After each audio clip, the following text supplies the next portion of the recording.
Paz do Senhor, vamos lá, vamos concluir agora o livro de Gênesis, né? Esse é o último capítulo, capítulo 50. Então, a nossa saga, a nossa jornada, o livro de Gênesis vai concluir agora. Depois a gente começa dentro do Antigo Testamento, o livro de Shemot, né? O Êxodo, que chama Shemot no hebraico.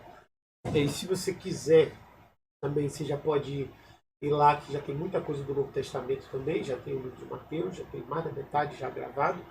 E a gente deve concluir também o livro de Mateus logo, logo, né? Deixar o livro de Mateus, depois a gente vai partir para o livro de Gênesis, livro de Marcos, e assim por diante. Vamos gravando alternadamente Antigo e Novo Testamento. Deixa eu pegar esse microfone e botar mais pertinho.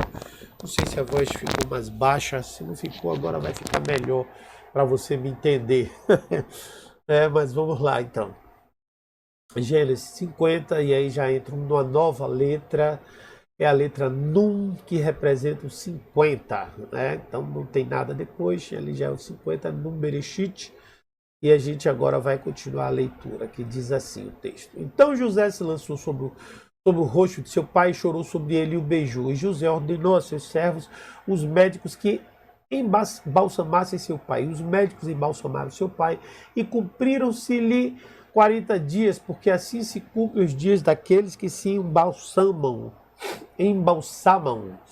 E os egípcios os choraram por 60 dias. Legal essa passagem, porque fala aqui de um costume egípcio, o embalsamamento de corpos. Nós já vimos isso. Esse embalsamamento já era uma questão de cultura egípcia, né? E como é que ele acontecia? Era uma composição de especiarias aromáticas, né, que deveriam estar sobre o corpo durante 40 dias de embalsamamento para que o corpo, né, absorvesse aquelas especiarias e não ficasse com um mau cheiro. E isso era o que eles utilizavam para mumificação, para tudo isso aí. E eles choraram durante 40 dias, 60 dias, os mitzraíam, os egípcios, todo o Egito, né? E assim, a fome já tinha acabado, já não tinha mais fome nessa época. E o período quando o período de luto acabou, que foram depois de 60 dias, então é que José entra em ação, e a gente vai continuar lendo aqui o texto agora, né, que diz assim: passaram-se os dias de choro ou de luto, falou José à casa do faraó, dizendo: se agora tenho achado graça aos vossos olhos, rogo-vos que falei aos ouvidos de faraó, dizendo: meu pai me fez jurar, dizendo: eis que eu morro e meu sepulcro que cavei para mim na terra de Canaã.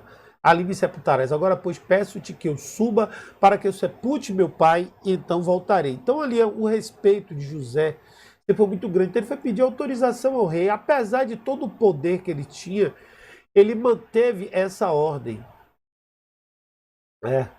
E ele foi até a corte de Faraó, pediu para poder, na verdade, mandou dar uma mensagem para pedir a Faraó liberação.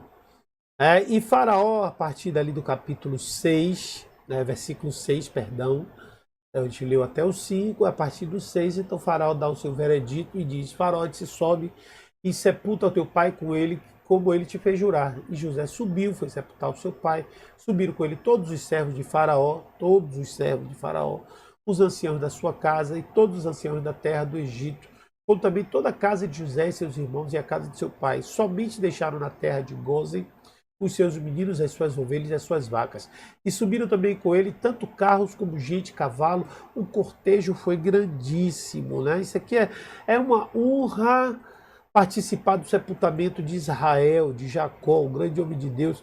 Então, a Bíblia fala que todos os servos de Faraó, todos os servos, os anciãos do palácio, e todos os anciãos também de lá do Egito, e todo mundo da casa de José, da família de seu pai, somente as crianças ficaram em Gósen e seus rebanhos e o gado, e foram com eles uma brigada, uma carruagem gigantesca, e que era um cortejo muito grande. Então foi todo mundo para lá, todo mundo foi atrás para participar desse momento importante, tão solene. Aí quando chega lá, chegando eles, pôs a eira de Atade, que está além do Jordão, fizeram um grande dolorido pranto e fez a seu pai uma grande lamentação por 7 dias. E vendo os moradores da terra, os cananeus, o luto na eira de Atade, disseram: este é o pranto grande dos egípcios, por isso chamou-se de Abel Mizraim.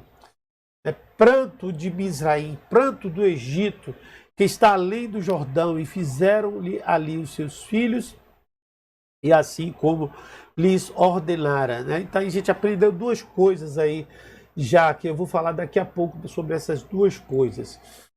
Então vamos lá. Então, a partir do versículo 10, ele chamava um lugar chamado Eira de Atade, que na verdade é Gorem Hatá, em Israel, à margem do Yarden. E ali eles conduziram um grande imponente funeral. Né? E durante 7 dias de luto, eles plantearam em alta voz. Eles plantearam no nível de choro, de lamento tão alto que foi ouvido em vários lugares. E quando os cananeus ouviram, né, que havia um luto, eles falaram assim: Mitzraim está em profundo luto. Né? É por isso que chamou Abel Mizraim. Mitzraim é o Egito, nós já vemos isso. E aí no português está traduzido mais ou menos por Mizraim, chamou-se de Mizraim. E Abel é Vel, no hebraico, significa pranto, que é o nome, o mesmo nome Abel, do irmão de Caim, filho de Adão e Eva, onde a gente aprende aí que o nome Abel significa pranto, choro. Então, mais um aprendizado profundo aí que acabamos de ter aí com o hebraico, porque que o nome chamou Avel Mizraim. Mizraim vem de Egito e Abel de Evel, de Abel. Pois seus filhos o levaram à terra de Canaã e o sepultaram na cova do campo de Macpelá, que Abraão tinha comprado com o campo por herança de sepultura de Efron Eteu, na frente de Manre. Depois de haver sepultado seu pai, voltou José para o Egito, ele e seus irmãos, e todos que com ele subiram a sepultar o seu pai. Uma referência importante, que é o retorno à terra de Macpelá, a terra que foi comprada por Abraão para sepultar sua esposa, para ele também ser sepultado, onde foi também Isaac, foi também Rebeca. E não foi Raquel. Raquel foi enterrada em outro lugar, foi enterrada em outra terra. Mas só que ali foi enterrada Lia foi enterrada ali, né, Lia. E seus filhos transportaram, e foi assim algo muito, muito chocante para eles na época, uma perda muito grande. Então ele retornou a Mizraim com seus irmãos, todos aqueles que vieram com ele após o sepultamento do seu pai, após o sepultamento de seu pai. Né? Então aqui a gente conclui essa primeira parte da Paraxá. Vai agora para o versículo 15 em diante, onde nós temos a segunda fase desse texto. Vamos ler que são 2 textos, que aqui é a parte do lamento. Vendo então os irmãos de José, seu pai já estava morto, disseram: porventura nos odiará José e certamente nos atribui todo o mal que lhe fizemos. Portanto, mandaram dizer a José: teu pai ordenou antes da sua morte, dizendo-se assim direis a José: perdoe, rogo-te a transgressão dos teus irmãos e o seu pecado, porque te fizeram mal. Agora, pois, rogamos-te que perdoes a transgressão dos servos de Deus, teu pai. E José chorou quando lhes falavam. Isso é forte, né? Por que é forte?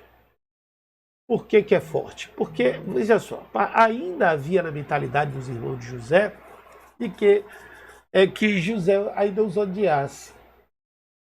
O Yosef nos odeia, ou seja, que Yosef ainda os odiasse. Né? E, na verdade, isso não acontecia. Eles ordenaram a José, antes de morrer, nosso pai nos deu instrução, dizendo para que houvesse o perdão. E José chorou. José chorou, mas ele fala uma frase muito forte. No versículo 17, José estava ali chorando enquanto eles falavam, porque eles estavam pedindo perdão de uma coisa que José já tinha perdoado. E olha só, você vê o coração de José, é uma coisa impressionante o coração desse homem. É uma pessoa de se admirar, que a gente tem que olhar sempre. Olha o que ele diz: depois vieram também seus irmãos e prostraram-se diante dele e disseram: eis-nos aqui por teus servos. E José lhe disse: não temais, porventura não estou aí no lugar de Deus? Vós bem intentaste mal contra mim, porém Deus o intentou para o bem, para fazer como se vê neste dia, para conservar muita gente com vida. A visão de propósito de José é algo fantástico. Então ele percebe e ele fala para ele. A primeira coisa que ele fala é o seguinte: olha, eu não estou aqui no lugar de Deus, não sou eu que vou julgar vocês. Jesus nos ensina, eu não julguei para que não sejais julgados. Toda a lição de vida da Bíblia, que são importantes, que Jesus não corrige, ou Jesus reafirma, a gente pode ver prefigurado aqui, por exemplo, em José. Então ele diz aí, o julgamento pertence ao Senhor, não sou eu que vou julgar vocês. Vocês fizeram sim mal para mim, mas eu decidi, mas Deus decidiu fazer o bem. Deus, olha assim, Elohim decidiu fazer o bem, está lá no hebraico.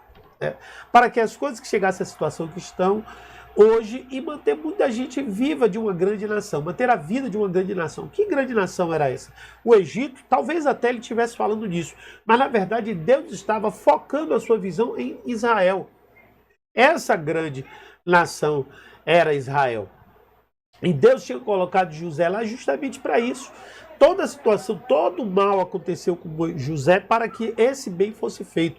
Todas as coisas contribuem justamente para o bem daqueles que amam a Deus, são chamados segundo o seu propósito, diz o apóstolo Paulo em Romanos 8, 28.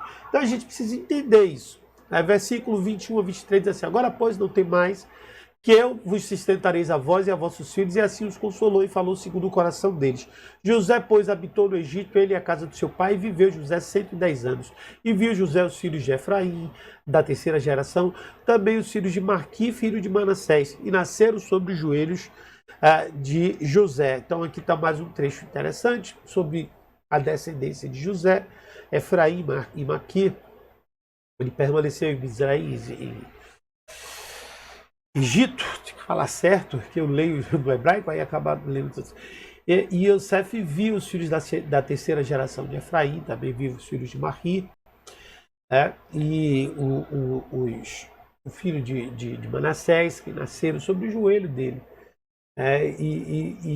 E José afirmou aos irmãos que o sustentaria, que ele não se preocupasse, sustentaria ele e seus filhos. Ele tinha poder para isso, então ele tinha recurso para isso, ele tinha coração para isso, principalmente, não só poder, mas principalmente coração, que é o mais importante de tudo. Aí disse José a seus irmãos: eu morro, mas Deus certamente vos visitará e vos fará subir dessa terra, terra que jurou a Abraão, Isaque e Jacó. E fez jurar os filhos de Israel, dizendo: certamente os visitará Deus e fareis transportar os ossos daqui. Então José também não queria ser enterrado lá, porque José queria também estar junto com seus pais, a sua origem. Ele tinha orgulho da sua origem. E ele disse que queria que seus ossos fossem tirados daqui. Lembrar que José pediu para que os filhos jurassem. E José morre na idade de 110 anos, é o último versículo do capítulo 50 do livro de Gênesis. E ali os ossos dele foram guardados e depois foram levados por Moisés. Depois ele morreu com 110 anos de idade. Então a gente conseguiu vencer mais essa etapa, superamos, chegamos ao final do capítulo. Deixa eu colocar aqui, eu acabei não colocando aqui, não apareceu aqui mais uma vez. Então deixa eu puxar aqui. Gênesis 50, ok, tá aí. Então deixa eu puxar. Então foi isso que aconteceu. José, na idade de 110 anos, embalsamaram e puseram num caixão do Egito. Porém, os ossos ficaram guardados e foram levados depois para Canaã. Nós veremos isso mais adiante no Êxodo. Tá bom, gente? Valeu essa jornada vencida, primeira jornada vencida. Ainda não está aí agora, talvez não, mas certamente em poucos dias vai estar aí uma avaliação do seu aprendizado. E essa avaliação ela vai valer diploma, vai valer certificado. Tá certo? Então você acertou um percentual acima de 70%, você vai ser certificado por isso. Esse certificado de especialista no livro de Gênesis, tá certo assim? Beleza? Então, cada um dos capítulos agora vai ter certificado onde você vai servir. Ele não tem valor para o MEC, mas ele tem valor para a igreja, tem valor para o atendimento, para o aprendizado que você vai estar desenvolvendo ao longo da nossa comunidade. Tá bom, gente? Então, que Deus abençoe e até o próximo livro. Tchau!